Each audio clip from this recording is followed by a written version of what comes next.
I'm exhausted and I only have myself to blame.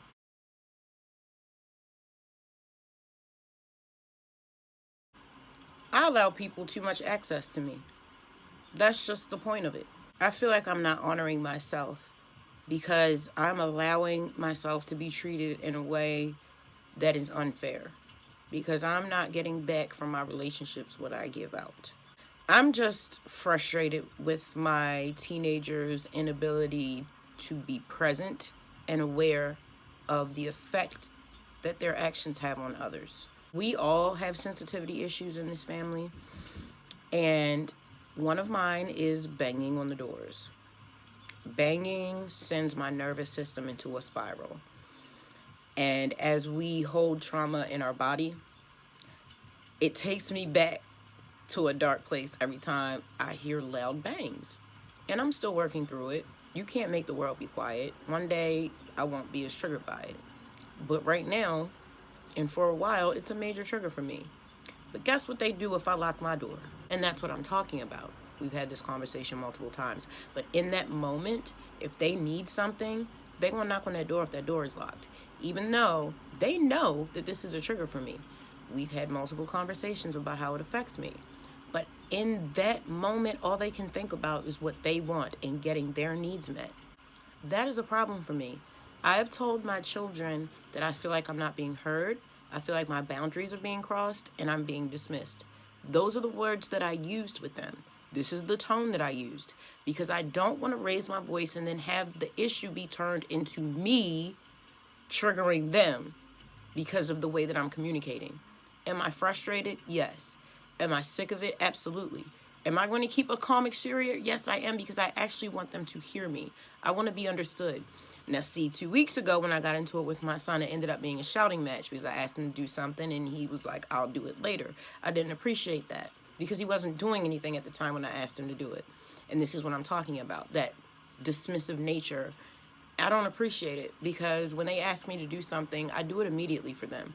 Well, that's going to change because they need to learn that in relationships and in life, you need to respect people's boundaries and you need to give as much as you expect from others. I feel like as a mom, as a woman, people encroach upon your time. They feel like you owe them your attention, and you don't. Just because someone is calling me doesn't mean I have to answer my phone. Just because someone knocks on the door doesn't mean I need to open it. Just because you ask me a question does not mean that I have to answer it. Sometimes I don't feel like talking. Sometimes I don't feel like explaining myself. Sometimes no is just going to have to be no. And I do not want to explain myself right now. I have other things to do. I'm in my mind. I spend a lot of time building my internal world. I have 40 some years of trauma that I'm working through right now. I'm aware that I'm not always going to have this space to spend most of my time thinking and healing and praying and working out and cooking and cleaning. I'm going to have grandkids. I have businesses that are growing. So right now, while I can spend this time on me, I want to do that. So I don't like when I get snatched out of my internal world and get pulled into conversations I don't want to be in and trapped there. That is certainly something I don't like. Do you guys have someone like that in your family where they ramble on and on and on incessantly and you feel trapped in that conversation? At some point, you're going to have that conversation and maybe even a safe word to tap out of that. Sometimes when people are talking to me, I get so full of words and energy and information that I literally feel like my head is going to explode and I can't take anymore. And I don't feel like I'm a selfish person, but mostly I'd like to be left alone with my thoughts. And so if someone is going to pull me out of my internal world, I'd like it to be for something meaningful, not for just unnecessary conversation, just to fill up space. I'm not that type of person, and that really actually stresses me out.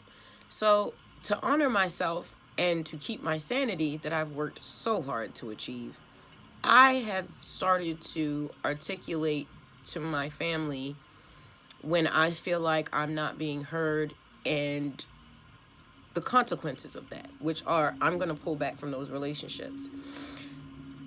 I would rather you show me that you love me by considering the things that I'm speaking to you about as far as your behavior because we live together. If we didn't live together, it wouldn't matter.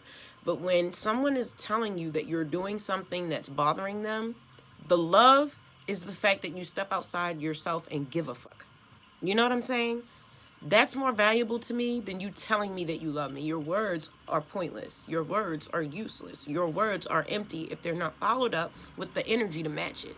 You can say you love me, but then if I tell you I have PTSD and you banging on my door, if I tell you I only have $1 left and you asking me for 10, that really I just made up.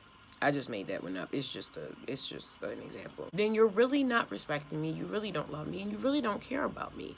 They're just words. True love is an action. True love is consideration. And I just want my teenagers to start to be more considerate of others. So that means because I'm pointing something out in them, that means that there's something that I need to work on too. And maybe there are things that I'm doing that's affecting them or others that I'm not considering. So I understand that relationships are mirrors.